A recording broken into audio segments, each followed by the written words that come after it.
Welcome to the Daily Slant. I'm your host, Josh Hayes, joined by my co-host, Renee Miller. The Daily Slant is powered by Pro Football Focus and brought to you by DraftKings.com. You can find Renee's work over at ProFootballFocus.com, along with ESPN, Road World, and a lot of other great daily fantasy sites. And you can also follow her on Twitter at Renee Miller01. And you can also follow me as well on Twitter at Josh Hayes FS. Renee, welcome back to the show. It's good to be back. I'm sorry I had to miss last week. It's totally on me. A lot of scheduling snafus here and there, but we're back on track here, and we're just it's 8 days away from week one kicking off for the NFL season. So very exciting stuff coming up here. We have a lot of great stuff coming up on today's show. Yahoo has finally released their NFL DFS product, and they're kicking off with $1 million week one contest. So we'll dig into that and get into the nitty gritty of the scoring and the positions, and we'll have Renee talk about how you might need to adjust on Yahoo versus FanDuel and DraftKings.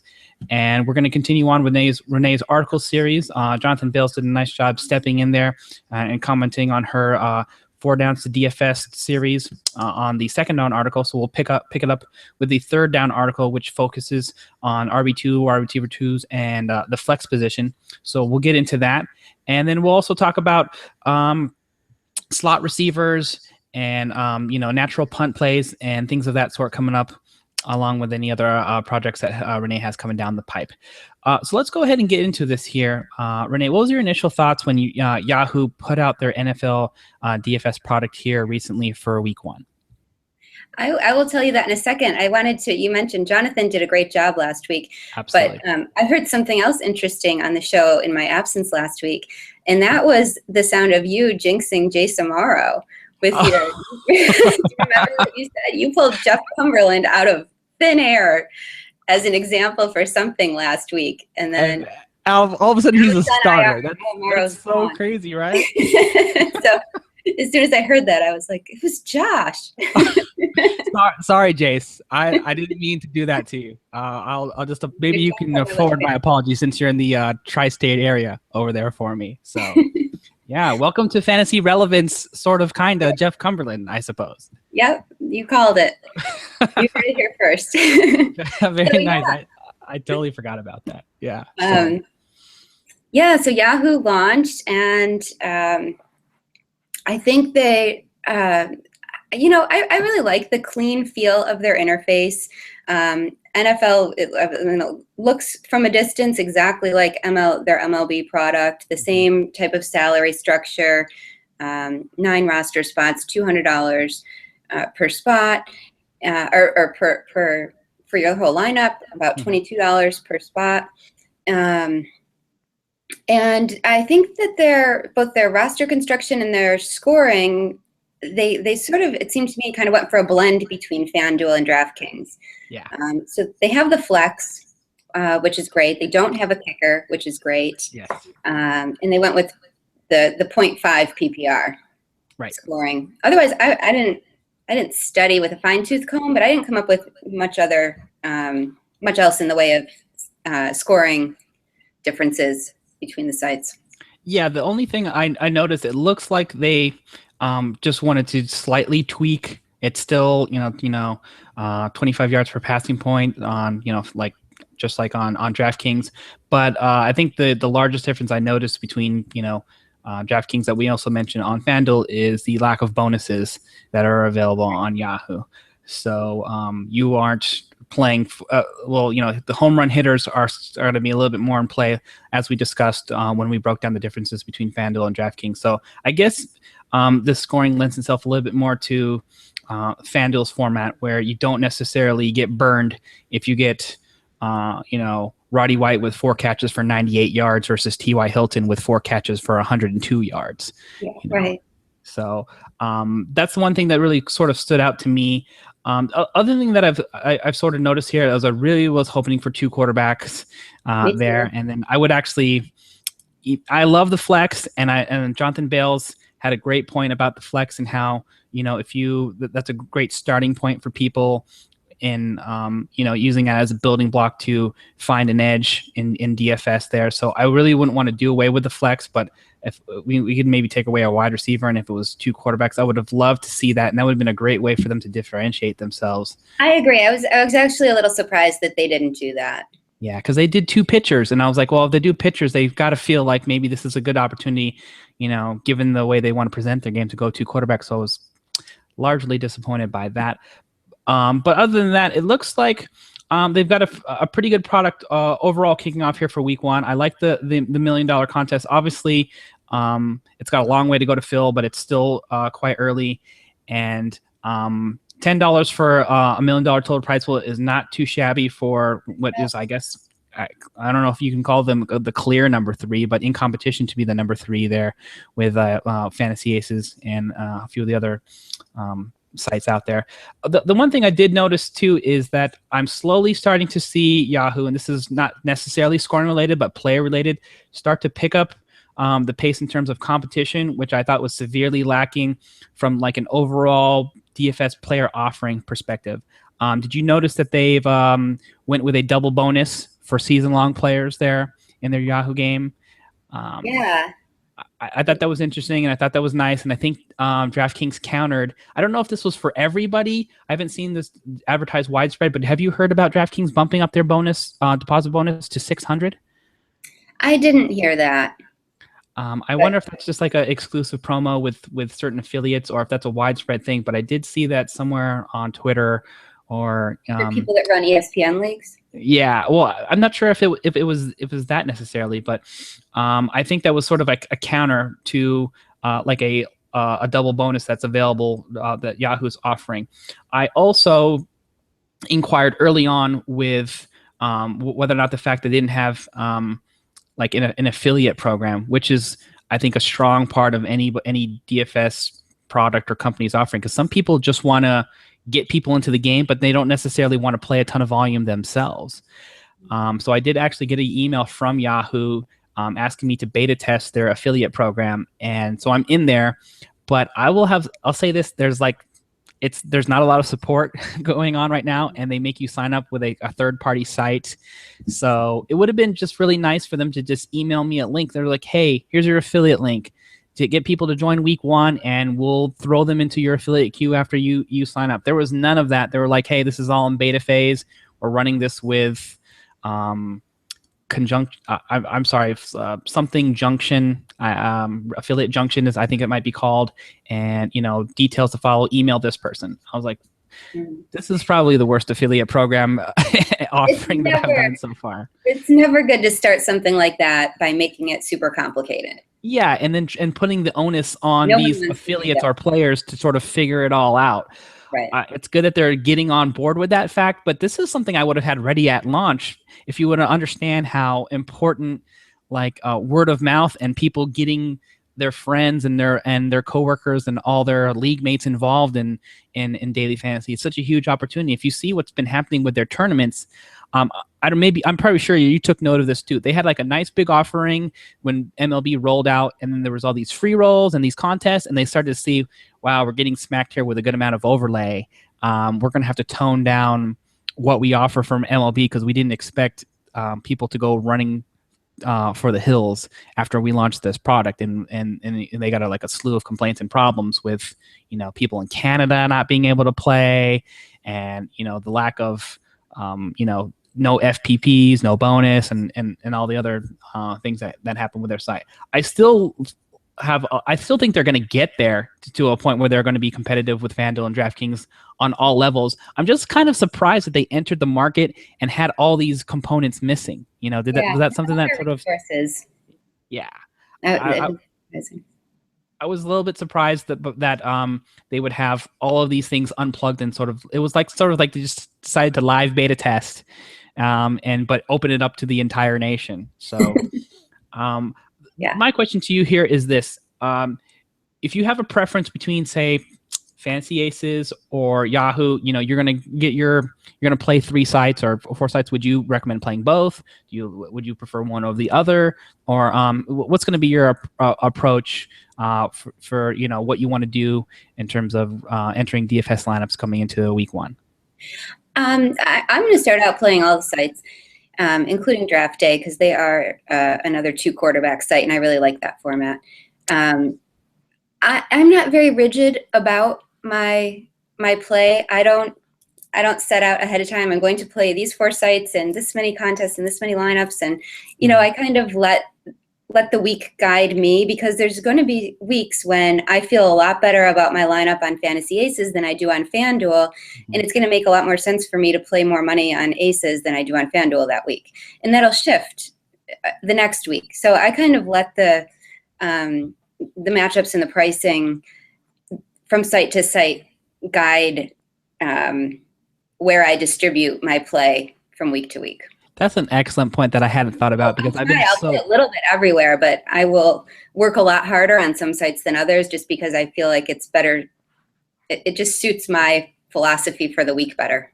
I think that's an excellent point that I think forgot about myself, because I've been so focused on what am I going to do on DraftKings, because that's the big prize pool. How much action am I going to pour into FanDuel, and am I going to get screwed by my kicker there in that contest?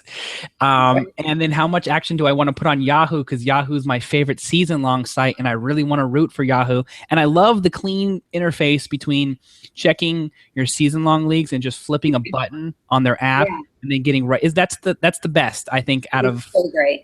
Out of any of the apps. It's such great integration. They've got a little bit of ways to go to in terms of the actual DFS side of their app itself. It would be nice to just be able to find a button at the top, like you do on DraftKings or FanDuel's app, and take you right to the lineup and show you in a clean format where you are, and with players remaining. So they've got a little bit of a ways to go, but overall, I like the integration too, because there's going to be more than any other sport, there's going to be so much season-long play happening, and a ton of people who play on Yahoo. So it makes just for like a nice natural clean transition for you to be able to check on your DFS and check on your season long all in one app. So I really do love that piece. So going back here to the format and the scoring, do you feel like you're going to do much of anything differently on Yahoo in your lineup building, just as a general overview, versus what's going to be happening in your lineups with FanDuel and DraftKings? Nothing jumps out at me, given that I think it's kind of a nice blend of both, and especially the roster spots are just like DraftKings. So from that respect, I'm not going to make any big adjustments. But the thing I do that I don't know that all DFS players do is that I do all of my research basically offline, off-site. First, ahead of time, I try to identify the best matchups, who I think might be the safest plays at each position based on a variety of things that I look at and describe in my articles, who I think might be the contrarian plays at each position. And so I come up with those kind of player pools offline, and then I go to the sites and see what I can work with within their salary constraints on each site. So I will apply that same process to Yahoo, and I don't think it's going to come out too differently. Okay, fair enough. One thing that interests me about some of these lineups here is how I think that from the quarterback perspective there, Yahoo has sort of had an interesting take on their floor for some of their players. Like, for instance, like the bottom tier here, it's once you get down to everybody's in the that you could potentially play as a back end play is $27, $28, $29, $30, and that's not so huge of a gap from Drew Brees at $44. Do you feel like there's like less of an advantage or less of a penalty that's been happening or that happens? I feel like this sort of happens too with some of the starters there, like in baseball, and that maybe the same sort of, I don't want to say error or opportunity is available there. Do you feel like there's like a bigger discrepancy between or maybe a bigger discount that's applied or less of a penalty on the Yahoo side that's applied between this pricing gap at the quarterback position?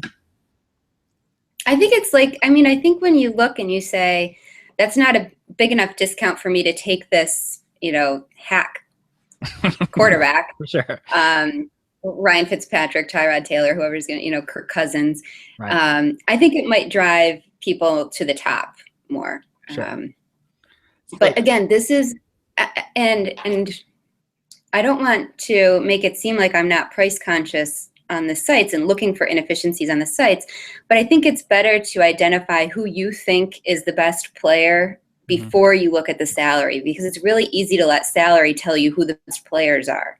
Right. There's weeks when Carson Palmer is going to be the best quarterback, and he's never going to be the highest priced quarterback. Sure. So if you let price kind of seep those doubts in, you can talk yourself out of, all of the careful work and research that you've done that point you at a player and say, well, but if Yahoo only had, he's the 20th most expensive quarterback, so that must reflect that he's, they think he's going to be the 20th highest scoring quarterback. That's not how you want to approach it, I don't think. So basically what you're saying is don't go to the grocery store hungry, all right, and start shopping. You're like, oh my God, donuts, it's 5 p.m. and donuts are on sale at the bakery. I'm taking all these donuts. So you're like, come there and stick to your grocery list because this is what you need, all right? And then after that, you can sort of make price adjustments and tweaks after the fact, but you don't go to the grocery store hungry is basically what you're telling me. I don't. Okay. All right. I'm going to work on that for this season. It's a smart point, and I've tried to dedicate to that, but I do fall into that trap. Yahoo tries to get me. They're like, they're just like, whoa, why would I do my research and I'm like, okay, Phillip Rivers is my guy this week, and I'm like, well, Peyton Manning is $2 more than Phillip Rivers. How can I not use Peyton Manning, and so you can get steered in the wrong direction if you go to the grocery store hungry. So the David Peralta effect. Why is David Peralta always so low owned? Because they refuse to raise his price. Right. Does not mean he's a bad player. Right. They try to mess with your mind there. They're like, listen, we know something about David Peralta you don't know. He's 2,600. Okay. They're like, we're on the inside. We run the site. Okay. So that's a great point. I'm gonna eat some granola bars before I put Phillip Rivers or Peyton Manning into my lineup, and I can trust the research and feel good about it. All right, let's go ahead and move on from the Yahoo stuff. We're going to get into some Yahoo pricing and along with FanDuel DraftKings next week as we approach closer to week 1. So we'll have specific targets, and Renee's going to give us her secret sauce and formula that's going to help us make millions. So we'll look forward to that next week. But before we talk more pricing and stuff, we need to get into the actual preparation and the process, improve ourselves in terms of daily fantasy players, and how we can do other things besides go hungry to the grocery store. And that's how we can do that is by logging on to profootballfocus.com and checking under the fantasy section on the daily tab where Renee has her 4 downs to DFS. And we're talking about the 3rd down article, which breaks down her approach to RB2, wide receiver 2, and flex. So why don't you tell us about what you got here? Sure. So we started with what I would consider the most solid player that we're going to build our lineup around, either a quarterback or running back, someone who just has all the factors you can come up with in their favor, kind of your must-play guy of the week. And then you build around with, I think, a pretty high-end combination of upside and safety, high floor, but still high upside. And by the time you're at this point in your lineup building, so you've filled out probably, your quarterback, your wide receiver 1 or 2, your top running back or 2, and now you're kind of in a different realm of lineup construction. I like to think you have you're dealing with a class of players that are probably lower talent, probably have fewer opportunities, and definitely have more week-to-week variability in their production.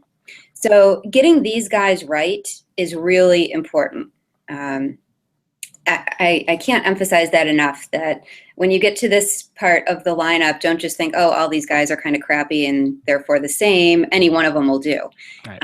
There are things you can look for to try to eke out the best possible running back 2 or wide receiver 3 or flex play. So a couple of the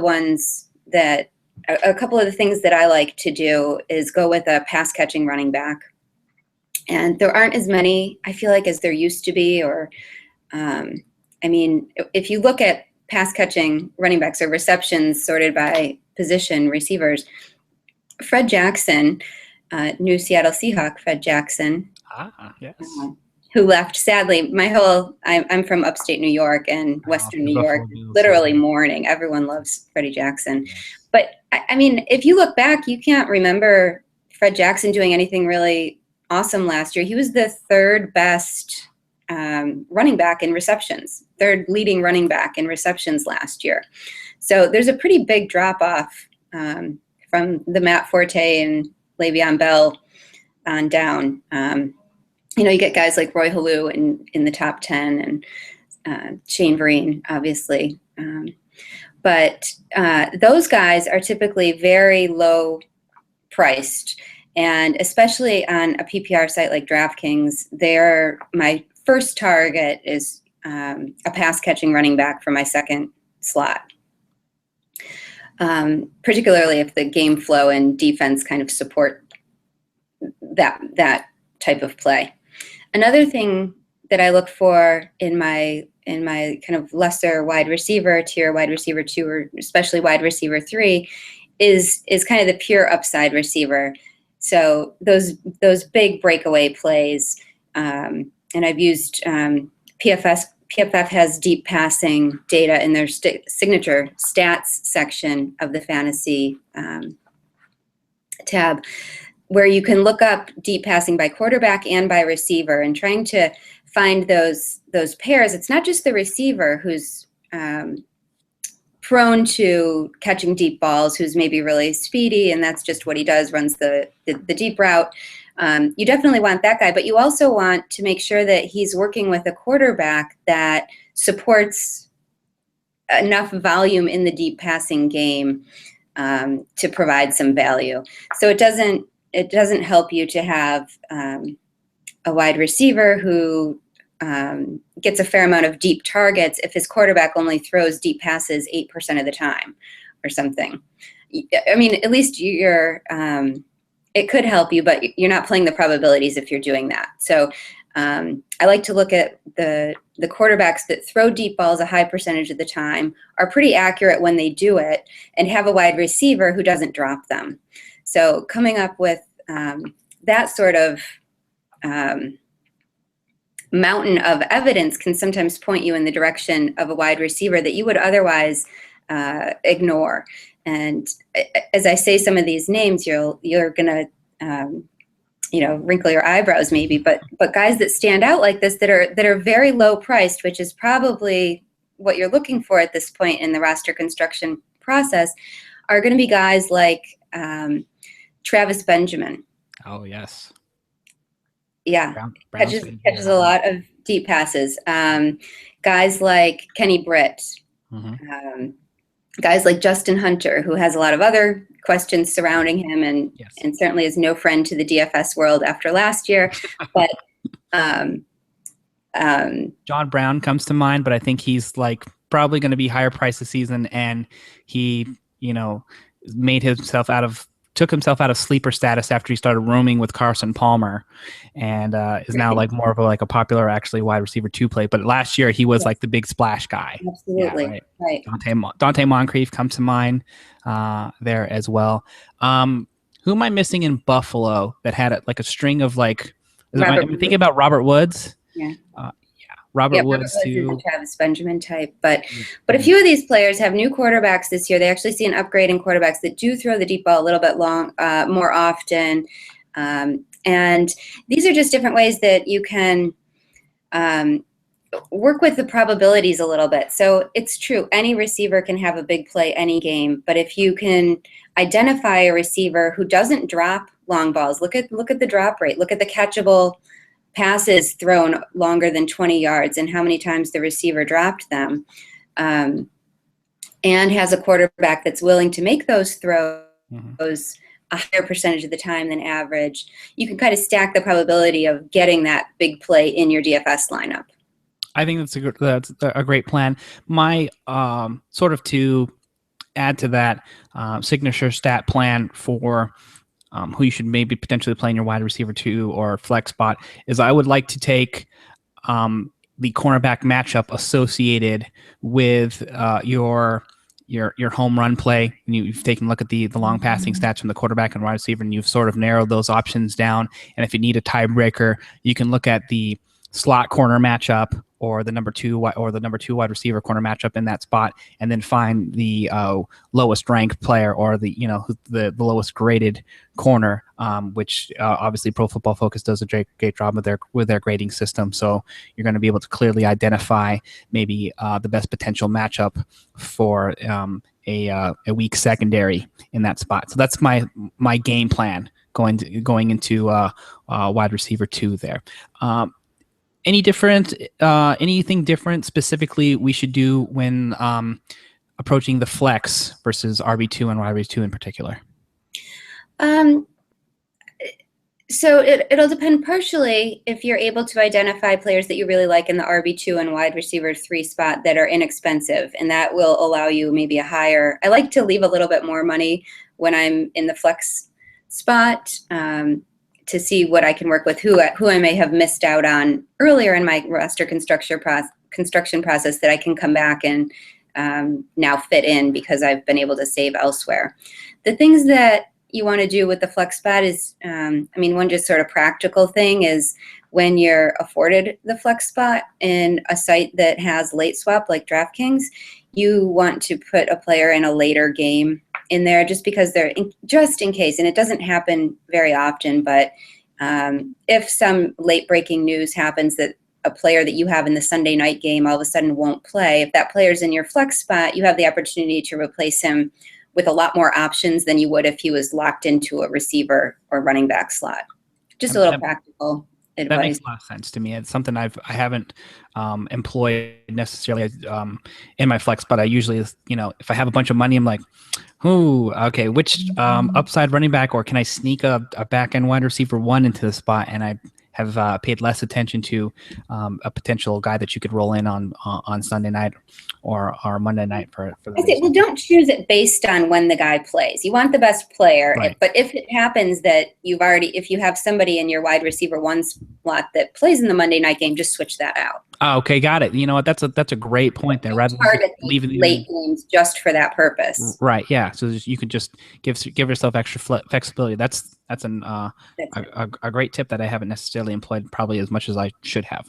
Like you said, probably doesn't come up a ton, but it's nice to have that extra, ace in your back pocket. The one thing I wanted to ask about. Well, first of all, I just want to quickly comment here on wide receiver 2, running back 2, and flex.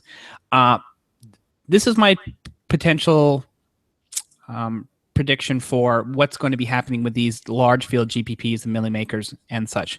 You're going to see at the top when we're coming down to it, and if you're looking at the leaderboard and who's going to win this million, I think you're going to see like a good amount of commonality between who they picked at quarterback and maybe who they picked at wide receiver 1 or running back 1.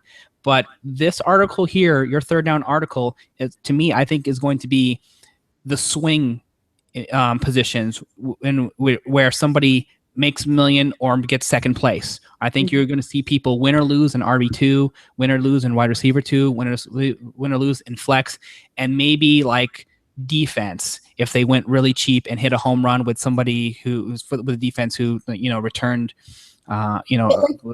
2 pick sixes or something. Does that sound like you think that was like a good likely scenario? I do, except for the defense part. I think that if there's one defense that goes off, that defense is going to be in all the top lineups too. You're probably right. So yeah, they always are. But yeah, this is this is the space in your lineup building where really all those choices do kind of look pretty similar, and being able to pick out the one that's going to make a difference is where all the differentiation happens.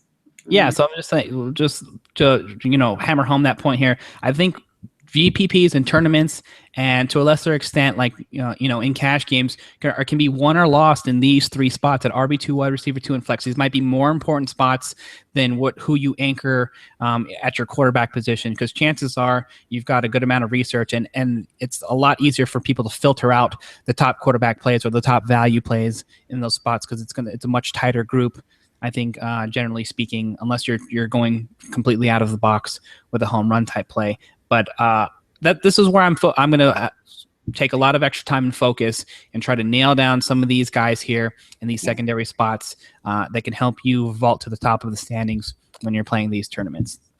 Next question I have about the RB2 situation here, or I guess it's sort of related to RB1 a little bit, but more focused on RB2 and flex. Is there any value in taking like a running back by committee in these spots? Can that work out for your GPPs, or any of your tournament lineups there, or is that something that you might want to stay away from? It's something that I want to stay away from, and that's not to say that it never could work, but I think it's a low probability thing that's going to happen. What you're basically doing if you use the running back by committee in your RB2 and flex spot is using two positions to get one player's production, to get an RB1 production. And you're using two of your roster spots to get that. And I think there's very few cases where the running back by committee is going to score as many points as a bona fide good,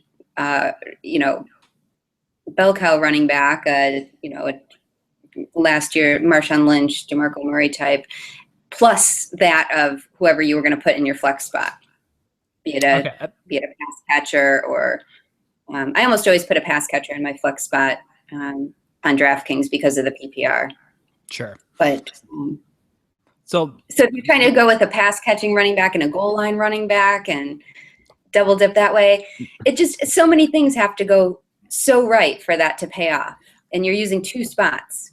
Okay. So my example in this that I was thinking about that could potentially happen for me, I'm not recommending it obviously, but I just had questions about it, was, the Jeremy Hill, Giovanni Bernard, an example, because that's they sort of went run heavy towards the end of the season when they were had issues with AJ Green and Marvin Jones going out for the season. You saw some value there with Jeremy Hill, who was producing at a pretty high clip, and you would just almost look at those numbers and be surprised that Giovanni Bernard even got on the field. But he became the primary pass catching back, and that sort of fits the RB2 mold there. But I think what you're trying to tell me here is you're in a GPP, at least, you're better off taking somebody like Jeremy Hill, for an example, and then taking a pass catching back, even for, like in Drew Dinkmeyer's example, like Niall Davis there on a different team, where if something happens to Jamal Charles, or by way of game flow or with just a couple home run plays, he produces a big number all on his own, and that doesn't have to cut into the production that you are going to get from your RB2 and Jeremy Hill. Does that sound correct? That sounds correct to me. Yeah, that's how I'd see it. Oh. I'm always afraid with a running back by committee too, that if one does start to dominate production-wise, he's going to start dominating touch-wise too. Right. So the other one just has to sit there and hold his helmet on the sidelines, which does nothing for your fantasy team. Okay. All right. I'm glad I cleared that up. So I thought there might be a few scenarios where I could make a case for Giovanni Bernard in the flex, in a dominating matchup. But I think you've steered me in the right direction. You're probably better off splitting those between two different teams. And, if you're going home run play, let that home run play happen on another team that won't hurt the touches for your RB2.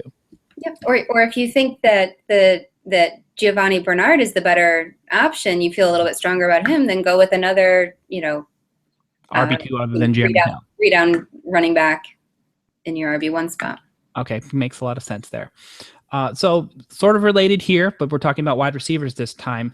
How often, or is it possible, is it viable, is it not recommended, same sort of situation here, with a wide receiver 2 and a slot receiver on the same team there? Is that asking for too much in those scenarios, or are we sort of cannibalizing targets once again if we pair Devontae Adams and Jeff Janis, for example, in our lineups? Yeah, or Jordan Matthews and Nelson Aguilar. Mm-hmm. I don't think so in this case, because if you're doing this, you're talking about those kind of offenses, the Green Bay Aaron Rodgers offense, the Chip Kelly Philadelphia offense. the Peyton Manning Denver offense can support 2 top wide receivers a lot of weeks. Not every week, depending on the matchup and the defense they're facing, but a lot of weeks there are offenses that are going to be able to absolutely support 2 secondary receivers. So I think that's a fine option if you think a Green Bay or Philadelphia is going to score 55 points, and they're most likely going to do it through the air. Okay, so different situation here, obviously, because so you're saying in a much likelier scenario, you can derive value out of a slot receiver or a number 3 receiver, or pairing a 1 and 2 in your wide receiver 2 in a flex. Given the matchup, if you trust that quarterback in the offense, and I think those two are probably the very best examples, because they're most likely to, I think, be 2 of the top 5 teams in terms of like plays called, and I don't know if necessarily time of possession, but I think if the passing running distribution is going to be very high for Green Bay. Not so sure about Philadelphia, but I think they run so many plays that it almost doesn't matter if they're 55-45 or 60-40. So all right, something to pay attention to there. A quick just poll from you related to Philadelphia there. Are you having any shares of Nelson Aguilar here in week 1? Is rookie, had a decent enough preseason there. I feel like this is like the September call up for Aaron Nola or something with Nelson Aguilar here in week 1. I'm just like, I don't know what to do. I don't know if I'm supposed to be stacking. I don't know if I'm supposed to use him. I kind of just want to see what happens in week 1 and then make a decision. So what side of the fence are you on? I will have some, but I'm not all in. Okay. Yeah, I think I will have some. I'm trying to remember if I already have him in a DraftKings lineup that I've talked about. I think I might, yeah. But I will for sure. See, there's a hidden secret for all of these people out there who wonder what we do with our DFS lineups. Yes, we're already set DFS lineups. We've already looked at it, okay, and we're already tinkering and toying. And obviously, we're not finalizing anything until Saturday. But if you talk to anybody who's anywhere in the NFL DFS business, guaranteed they have some DraftKings lineups already set, some FanDuel lineups, and they've already sort of taken a look at who might be interesting for you in week 1. And I'm definitely guilty of that as well. And I'm sure I'll revise my lineup about 47 more times between now and next Sunday with every piece of news that comes out, and that could potentially make a difference for me in my lineups. So very interesting. I don't know if I can do it on Nelson Aguilar. I'm going to be upset if it's 1 catch for 12 yards or something like that. And, you see Miles Austin come out of nowhere. But I like the talent. And I don't know. So related question to you there. Jordan Matthews, legit wide receiver 1 for you. Have any issues with him banking in? This is stuff that we're obviously going to talk more about next week. But do you feel comfortable enough going into week 1 with him as a wide receiver 1? No. In my DFS lineups, he's clearly a wide receiver 2. I don't have the confidence in him that I have in somebody like Julio Jones or Des Bryant or Demaryius Thomas. No.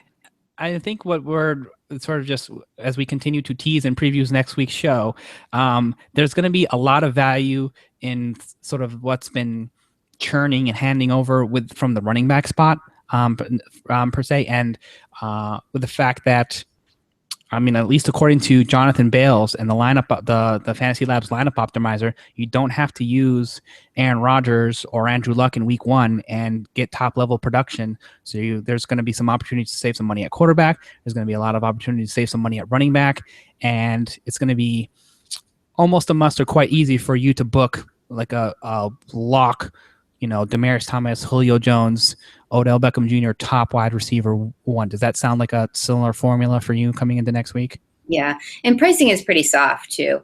Yeah. I mean, this is something that DraftKings does to make it fun and exciting for everybody in the first $2 million top prize contest of the season. Right. I think they don't want to make the pricing too stringent. So Yeah. Right. If I think it makes a ton of sense, and obviously they're at a, I don't want to say disadvantage, but maybe it's just a plus for the players having to put the prices out a month in advance, where obviously jobs are going to swing and change, and you're going to find,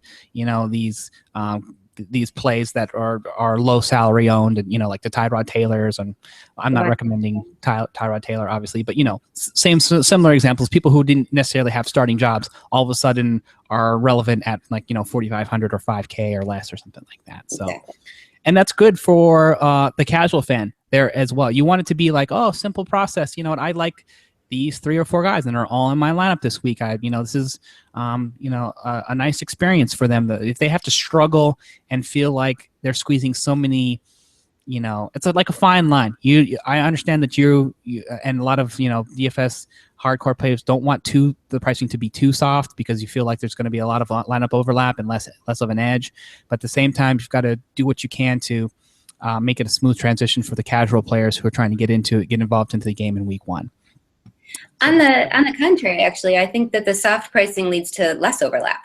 I think when pricing is very strict, you're kind of herded more towards certain plays than others. Okay. And when it's soft, I don't know. All right, that makes a lot of sense to me. I felt like if there was just so many people who are like, Amir Abdullah 4K, this is like I got to do it, and that makes a lot of sense too. And I think maybe that sort of plays on some of the Homer-ish fandom that happens a lot with fantasy drafts and lineups, and you're just like, well, yeah. I really want to play Sam Bradford this week, and if that makes sense for me, and I get a good discount, then I get to play all these other studs there.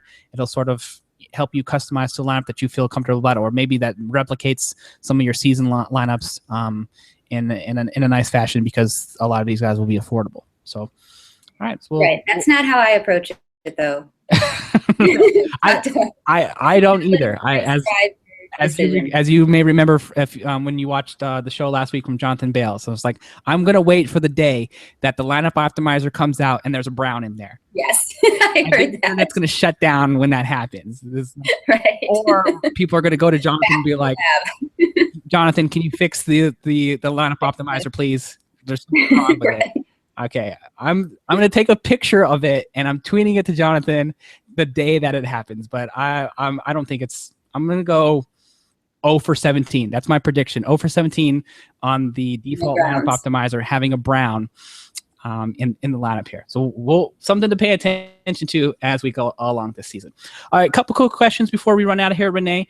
I wanted to quickly ask you about natural punt positions, and this is sort of you helping me with my own homework, because I'm going to be writing a weekly article that's going to appear on profootballfocus.com under the fantasy tab, called punt plays for running backs, wide receivers, and tight ends / flex. So, I'm going to sort of do some bargain basement hunting for you guys, post that up, and those will be related to Yahoo, FanDuel, and DraftKings. So I want to quickly ask you, are there any natural punt positions that you will see on a consistent basis on those two sites? I guess tight end, but it really depends on your definition of punt.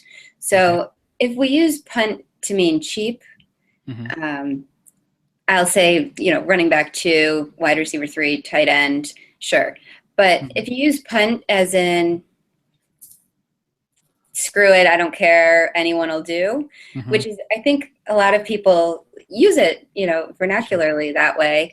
I'm just going to punt that play. I don't care who gets in there. Any one of them has a chance to do something good. We'll just see what happens. Sure. If you don't use it that way, then you can find cheap players that are likely to return value or even be safe.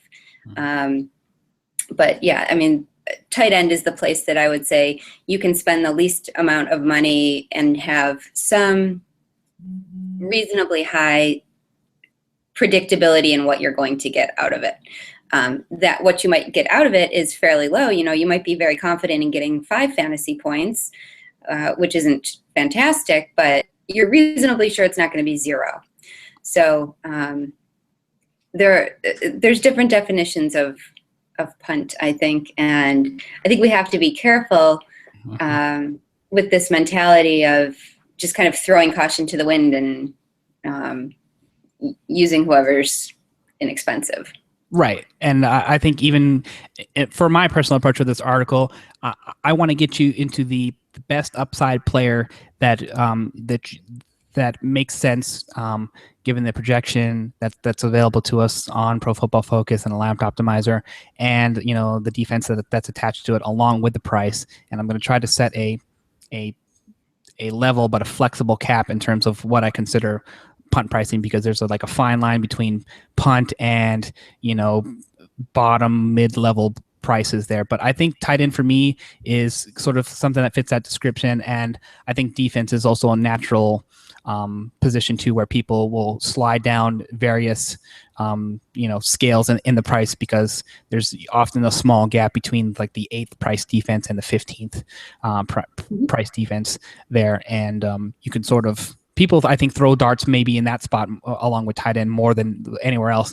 And so we're going to try to filter that, or I'm going to try to filter that through that article and get you into the best position cost effectively from that spot. And then I'll keep checking with you. So I'll this is the good thing about having a professor on the show, is like somebody who can grade the article and do the homework, And I was like, as long as I get a passing grade for the weeks 1 through 4. Yeah, I do a bargain bin article and I do a flex article specifically. Okay. So, all right, that sounds perfect. Sounds like we'll be lined up fairly well. And then I'm sure I'm going to do it in pencil. Then, if we're going to compare notes, because I'm sure that you're going to have some really good research that I'm going to want to piggyback off without plagiarizing anything. But yeah, so that sounds awesome. All right, so we got to wrap it up here, Renee. So what's coming up for you in the next week, leading up to our next show? The next week kind of profiles as the calm before the storm. All of my preseason strategy articles are done, and it's not quite time. I don't want to do too much work on my week 1 articles yet, although certainly the thoughts are incubating. So I have a pretty easy week ahead of me. I'll be doing some daily baseball stuff as usual over at ESPN.com, and basically just relaxing a little bit. First week of classes at the University of Rochester here where I teach. So I'm easing back into my fall semester and looking forward to next week. All right, awesome. Well, we will make sure to follow you on Twitter at Renee Miller01 as always, and you can send your comments, complaints, and questions to me over at Josh Hayes FS on Twitter. Don't forget you can subscribe to PFF Radio on iTunes. You can listen on Stitcher and Blog Talk Radio, and you can also watch this very show on the official Pro Football Focus YouTube channel and on the Fantasy Sports Network. Thank you, Renee, for joining me on the show and keeping me in line as always. And thanks for watching and listening, everybody, and we'll see you next time.